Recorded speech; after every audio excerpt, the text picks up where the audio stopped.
Hey guys, Dr. Adam Martin at the Diet Doc Pittsburgh North. January is over. All right, we are into February. New Year's resolutions. The pump and bust of January 1st has come and gone, and we're already into a new month. So what I wanted to talk about specifically with busy professionals, is who my main clients are, is one of the most common things that can get in the way of our success, and that is emotional eating. Today we're going to talk about how to end emotional eating. Let's start with something that you might have thought, but definitely heard from other people. I know what to do, I just don't do it. How many times have you heard this, or even thought it yourself? With the new year on the move, focus gets placed on our nutrition, wellness, and overall health, and we can be faced with answering several questions. Are you where you want to be with your eating habits? Are you comfortable and happy with your lifestyle? Do you have a healthy relationship with food? If the answer to all of those questions isn't a resounding hell yes, then one thing is for sure. When it comes to our health and wellness, we want to change. We want a simple solution for nutrition, so we look to options in improving how and what we eat. We know there's a need for change, and we want to make it, but we can get stuck. Sometimes, instead of identifying the problem and focusing on the solution, we become overwhelmed, and we can even become overly critical of ourselves in that process. This can be seen through unhealthy eating behaviors, the exact opposite of what we're trying to achieve in forming healthy improvements. Kind of a catch-22. So some of those things, restrictive eating, emotional eating, binge eating, they're mental traps that keep us from reaching our goal, and it can turn into a vicious cycle that holds us back from the success that we deserve. So why do we do it? Believe it or not, and this is something I say all the time to my clients, is that 11 out of 10 times, the actions that we make around food choices are not about food at all. It's our mindset, the psychology of eating, that are the real driving forces behind our food-related decisions. This is important to know because, get ready for this, in one day, we make over 200 food-related decisions. In one day, 200, okay? So this begs the question, what eating behaviors are eating me up? Restrictive eating. Okay, I see a lot of people trying to make moves in improving their healthy lifestyle choices, but a lot of times they feel, I have to be restrictive and go to extremes in order to get extreme results, which leads people, unfortunately, to restrictive eating. Not allowing yourself to have certain foods or avoiding entire food groups can lead us to feel extremely deprived, starving, or even socially isolated. Sounds pretty fun. Where do I sign up? Not so much. So attempting to stick to rigid meal times and only having limited food choices can stem from limiting beliefs that are thrown all too frequently around in our society. Like I had mentioned, if I want extreme results, it'll require extreme behaviors, or I have to make these hard sacrifices if I want to look this way. Adopting this mindset can lead us to habits of overwhelming hunger, binge eating, and feeling out of control. Imagine that, trying to exert more control will actually leave you ending up feeling like you have none. I know these feelings all too well because I myself struggled with these years ago. I tried these tricks to no avail and want to share with you what happens to better arm you with what the data has to say, what the research says through these eating behaviors, the real truth from the world of food psychology. Using rigidity as a solution to control our food intake brings with it both physiological, being hunger, and psychological, emotional discomfort. Feeling out of control is common for those who attempt this practice, stating that in the beginning I was on track, but then kind of fell off. Okay, time for the great news. It does not have to be this way, guys. It's not you have to sacrifice everything in order to get something. It's not a black and white issue. It's not rigid. Flexibility is the key. If you focus on excessive restriction, it will never lead to long-term results and a healthy relationship with food or yourself for that matter. So the magic comes from inside you, literally thoughts we think. What I mean is this: How we think determines how we feel, which translates how we act. That is, our food and eating choices. So you might be saying, what the hell? Yes, I'm not just cussing. There's actually a psychological phenomenon called the what the hell effect. Or if you want to get real scientific, it's known as counter-regulatory eating. Yeah, I know, I like the first term myself better too. Let me ask you a question. Have you ever gone to, let's say, a birthday party in the middle of trying to lose weight or trying to get more healthy, and before you even got there, you knew there was going to be cake, so you kind of had a discussion with yourself? Not a crazy one, but just an honest, real discussion. Maybe along the lines of, okay, I know there's going to be cake there, so I'm just going to have one piece. So you go in with that intention, you get the cake, but when you get it, there is one piece, but there's also a magic sidecar of a scoop of ice cream alongside it. You then feel obligated to eat it, and then you start to get that feeling that, well, I already blew it, and then your eyes make its way over to the cookie table, okay? And then a curious nibble as far as what the snickerdoodle cookie tastes like turns into 3, 4, 5 cookies, and then you're in the mindset of, well, I already screwed up, so I might as well. What happened there? This is a small shift in mindset at the ice cream incident with the cake that turned into a cascade of justification and less than ideal action. Well, it's almost the weekend, so I might as well go all in since I already had cake. I'll restart on Monday, which turns into next week, next month, next year. See how easy it is to fall down that slippery slope? So that's what's going on, but let's look at the science behind what that actually says based on the data. Comparing dieters with non-dieters, it has been found that there is a marked difference in those that are on a diet tending to overeat compared to those not on a diet that do not partake in overeating behavior, even after they've consumed a large meal. So people on a diet eat more than people who are not on a diet. Interesting. So if you focus solely on food and weight and couple that with inflexible and unrealistic eating habits, it can create an unhealthy relationship with food. So this very phenomenon among people who are on a diet has been replicated in the lab and documented through research. In one study, participants arrived to the lab in a semi-fasted state, having not eaten for a few hours. They were then split up into one of 3 groups. Members of group 1 were each given 1 small milkshake. Members of group 2 were given 2 very large milkshakes. And then members of group 3 were given no milkshake whatsoever. They gave some time for the milkshakes to be consumed, and then they presented them with a variety of snacks, asking them to do a taste assessment on those snacks. Now, in each of those 3 groups, the people in them were composed of both dieters and non-dieters. Those who were not on a diet responded to the snacking in a behavior that you might expect.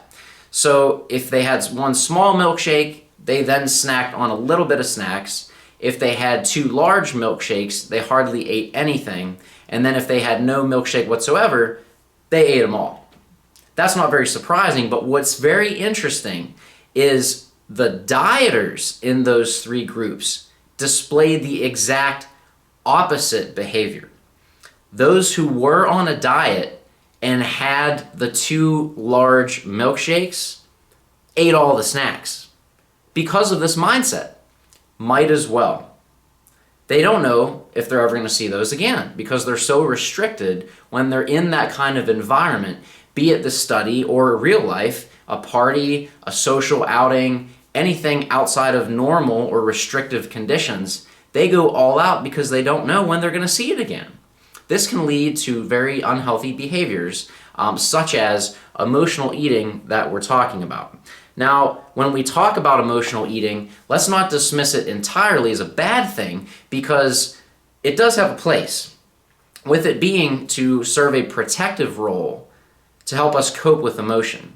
What happens, however, and can become a problem for us in achieving our goals long term, is that after we emotionally eat, the emotion is still there, but the food's gone, and a lot of times in areas we don't like, hips, butt, etc. When we feel stress, we think just that, I am stressed. That is normal. However, oftentimes the issue can come up when we automatically interpret that feeling into I'll never finish writing this article on time because I'm stressed. And it just cascades and augments the anxiety we're feeling, creating yet another vicious cycle of mental sabotage on ourselves. The solution comes to us when we intentionally reinterpret the core feeling of stress for what it is, simply a feeling. What we don't want to do is try to suppress it, but instead acknowledge it as a means to bring awareness of it to the forefront of our consciousness. By doing this, guys, we have successfully taken the first step in learning how to effectively manage the emotion rather than using food as a crutch to cope or pushing the feeling aside to suppress it or cover it up. So, as a pharmacist, I offer to you my RX for stressful success. And yes, that is the thing, you can use stress in a successful way. No one can make you do this. You have to want to come into power over your emotions rather than let the emotions run your life. You must be willing to first and foremost accept yourself as who you are. Not with conditions, not saying, well, I'll accept myself if I lose 20 pounds, or I'll accept myself if I can run a mile under 8 minutes or anything like that. But it's not easy to do that sometimes, right? It can be uncomfortable, scary, challenging, but this is not the first time you felt this way. Let me bring you guys back to when you were a little kid, tying your shoe for the first time. Do you remember how frustrating it was? You probably saw your parents or siblings tying their shoe with ease, not even looking at it, probably doing something else like talking or engaged in some other activity. But there you are, first time trying to tie your shoe with intense focus, and you still can't get it right. Probably was frustrating, maybe a little angry, because it's the first time you've done it, guys. This is very similar. It's a new skill that you're maybe trying for the very first time in your life. So don't expect to master it right off the bat on the first attempt. It can take some time. It can take some multiple attempts. Just go into that with the expectation that it's not going to be perfect the first go around. Now, one feeling that may immediately come to mind in thinking about making a change is fear, and that's normal. But let me give you some good news. Fear is merely a perception. What if we took that word fear, so you get that feeling of doing something new and you feel that feeling inside. So let's say like you're going to go jump out of an airplane for the first time. That might elicit a feeling that could be labeled as fear, but what I challenge you to do is instead of saying fear, what if you labeled it as excitement of a new possibility? You're venturing into the unknown as a means to grow and improve. And that's exciting. That is excitement. So whenever we talk about fear, a lot of times it can paralyze us. But as a pharmacist, I'm going to give you the antidote. The antidote to fear is action. I can attest this to be true firsthand. If we can justify our action as a means to conquer fear and improve ourselves, this shift in mindset alone, guys, can help us to get a sense of relief from that fear that may come up when thinking about time, effort, obstacles that can be involved with making that change, regardless of what area in your life it is. If you're stuck debating with yourself whether or not to change now, isn't that very question in itself a cue that change is needed? We won't take action unless we know and recognize change in three things. Change is needed, change is realistic, and change has meaning to us. We're not just going to do it for willy-nilly reasons. We're going to do it because we want to improve. We want to feel more control in our life. We have a purpose. It has meaning and value to enrich our lives to better than what they were before we started down this process. If you put off the now and start to bargain with yourself and say, I'll start Monday, oftentimes, guys, like we talked about earlier, the what the hell effect can come into play. And Monday can turn into next Monday, or next month, or next year. There's no time like the present. And that, guys, is why it's such a gift. So I hope you found value in this content. What I want to leave you with are some simple action steps to put this into practice, because information can be useful, but it's not going to mean anything to you unless you take them and apply them to your life through what we said, antidote to fear, action. So the first thing I want you guys to do is just stop and take a check with yourself. Number one, and physically do this, it makes it a lot more powerful. Number one is write out what areas in your life are you not happy with. Is it health? Is it your job? Is it a relationship you're in? Number two, in those areas that you wrote down, how would you want each of them to look?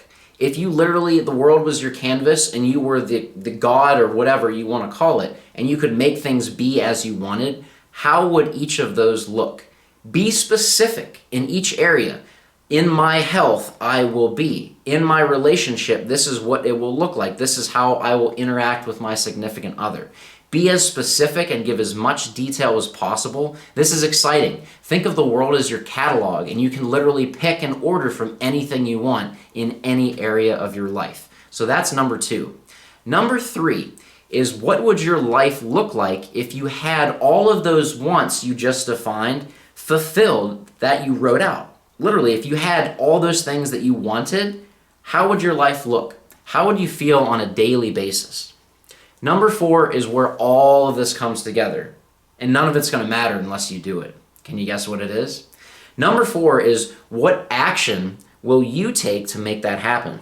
What one thing will you do right now to get yourself started on a path to success?